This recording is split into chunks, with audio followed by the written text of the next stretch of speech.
Card Player is here at the Bellagio for the World Poker Tour's championship event, the 5-Star Poker Classic. Now, today is day 5 of the event, and just now there was a break, and we had a chance to catch up with Scott Fishman. Well, I mean, day 2, I started with 8, and the blinds are 4 and 8. I was the big blind the first hand, and they walked me. So I was like, wow, this is going to be a good day. And then I doubled up with jacks a little while after that.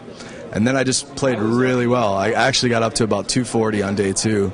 And then Imperium, Sorel Mizzi sat down and drilled me for half my stack. So just before the break, there was a big hand played between Ben Johnson and Kirk Morrison. Ben Johnson moved all in for just over $600,000, and Kirk Morrison thought about it for a very long time before making the call with ace-king. Johnson showed pocket kings, and Morrison wasn't too happy with it. The flop came with a queen and a jack, giving Kirk Morrison more outs, and he got his ace on the river and eliminated Ben Johnson from the tournament. Kirk Morrison wins the pile with aces. Ben Johnson is our 20th place finisher.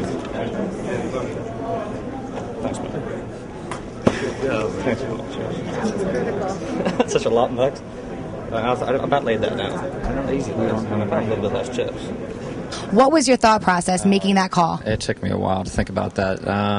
Ben just lost the hand before. I've never played with the gentleman.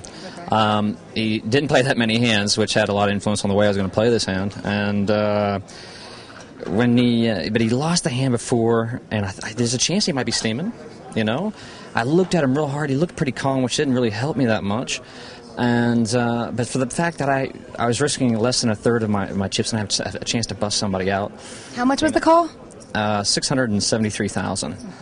And trust me, I thought about it a long time. I was just trying to talk myself into him having ace-queen suited. I was like, please have ace-queen suited. I mean, you know, you get to those situations where like you're almost willing it to happen, you know. And I said, I just don't want to see kings or aces. You know, I knew he didn't have aces. I said, there's a chance he has kings, but you know, if he's got jacks or queens and there's an extra $270,000 in the pot, I don't mind taking that stab when I have that much money in front of me already.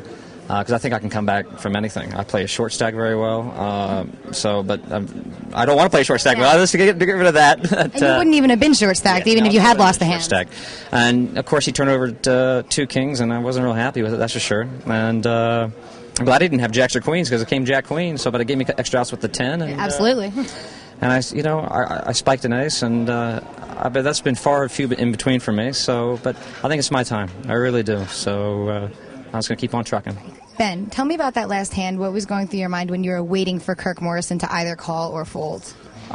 Basically, I was hoping for a call because when he thought that long, I thought that his most likely hand was like pocket nines, some sort of underpair, and I needed to double up. So it looked pretty promising when he was thinking that long.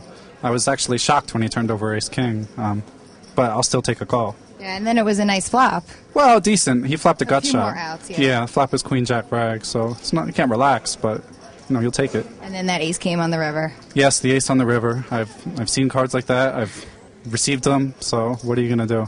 Rich Belsky had the chance to speak with Gil Laliberte. Very rarely do we have a crossover of such a success in the business world and in poker, but we do have one right here with Gil Laliberte. Now, Guy, first off, you are the owner of Cirque du Soleil, but you have entered the poker world. You play high-stakes cash games, and now here you are with 19 people left in the WPT Championship. How does it feel to make it this far into one of the biggest events of the year? Well, for me, it's fun. You know, I'm not here for the money. I'm not here for the fame. It's only my 3rd tournament ever. So it's kind of brings some good emotion. I'm trying to stay calm, you know, stay focused. I didn't have a lot of big hand through the tournament, so I really built up my stacks small bet by small bet. I didn't have to face too many collision. And hopefully I'll start to have some good cards and good timing about my play. But for me, it's a great experience. It's it's probably one of the top tournaments in the world. All the big players are here, so it's kind of an interesting adventure. How did you get into poker? Did you have anybody that helped you learn how to play, or is it something you just learned on your own? No, I learned on my own. It was a good mental challenge for me.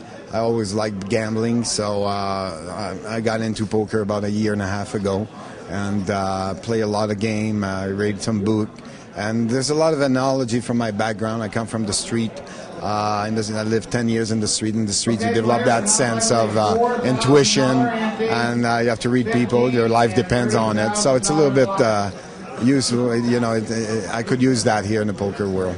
We also spoke to Sorel Mizzi about Card Player's Online Player of the Year. They changed the rating systems a little bit. Now you can only play with one screen name. I know you were the leader when you had multiple screen names. How do you feel about that happening? Kind of sucks. I was all excited about being number one on Card Player, and then a week later they basically told me that the score that I made under Christie C, which was the F-Tops win, no longer counted.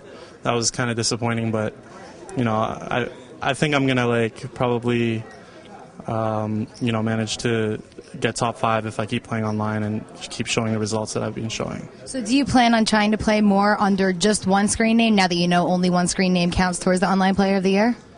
Well, the whole reason why I played under Christie C in the first place was because my account was hacked at the time, and I wasn't able to play under my Imperium account. So that's the reason why I played under Christie C for that particular tournament. So I don't play under multiple screen names normally. It's just because of that one instance. That's why I did it. They'll be playing down to 6 today, so be sure to stay tuned to cardplayer.com for live updates, chip counts, photos, and videos. I'm Lizzie Harrison for Card Player TV.